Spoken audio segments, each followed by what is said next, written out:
What's up everybody, it's your boy Tyler from 3YHG, and today I'm going to be sharing my thoughts on the NHL and the NBA's return to play, and basically how it's going to shape up, what team I think is going to have the best advantage, and let's get into it.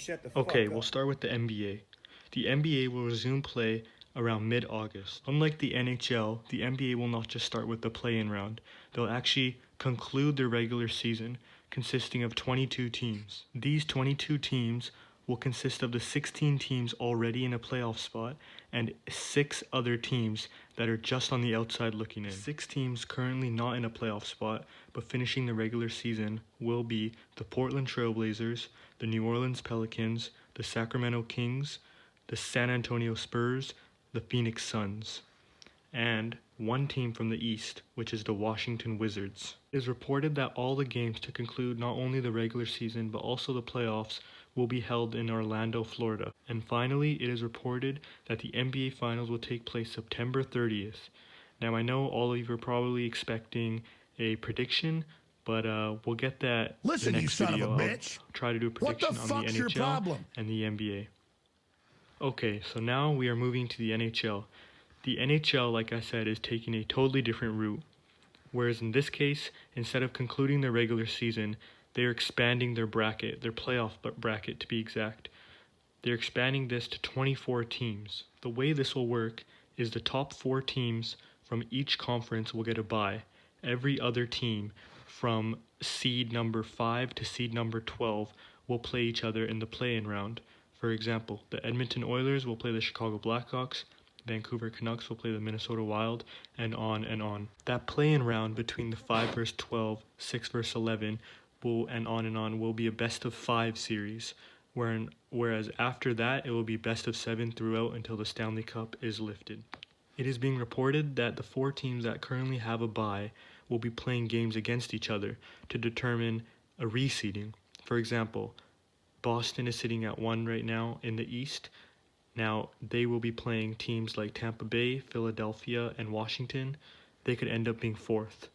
I don't know if this is for sure or how it will work, like if it will be a group stage, for example, something you see in the World Cup, but we'll just have to wait and see. The NHL is set to return around late July, early August, where the play-in rounds will begin and the playoff rounds will start afterwards.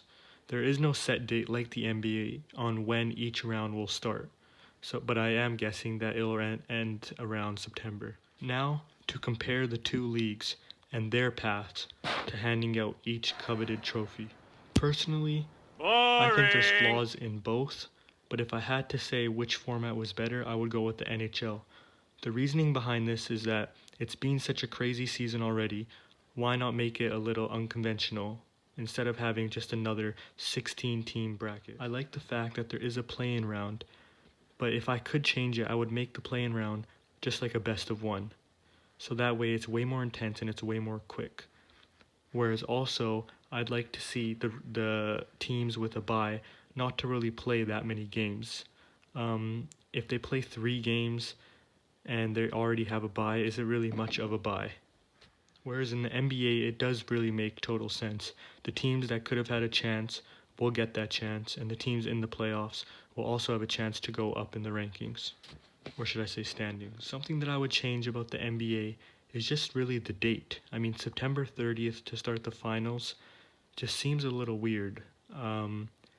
Yes, I know that they need to be precautious, but I feel like maybe they could do something where the first round is a best of 3, second round best of 5, third round best of 7, and then the fourth round best of 7. Just to speed things up a bit, because if the finals start September 30th, I imagine the season will conclude around October 10th, somewhere around there, and that just seems super late, because then the new season would probably start 2021, and then you just start getting into a cycle. When do you start going back to starting in September, blah blah blah. Although yes, there are some flaws in each format, I'm a fan of both, and I am super excited for both, so I'm not really complaining. It's going to be super sick to see the NBA and the NHL take place during the summer. Yeah, there's going to be no fans, but I will take it. The UFC with no fans does not seem that bad. I do expect NBA and NHL with no fans to be very weird, especially when a team hits a buzzer beater, or in hockey where a team gets a really big goal, a tying goal or something like that, overtime goal. But yeah, it'll be very interesting and fun to watch both leagues. Hopefully, well, you guys will see a prediction video soon. I don't know if you'll see one from Aaron and Caden's fat ass, but you'll see one from me, probably for both leagues. Maybe you'll see preview matchups for each series as the playoffs go on for both leagues, and maybe reaction videos. But yeah, thanks for watching, y'all, and peace out.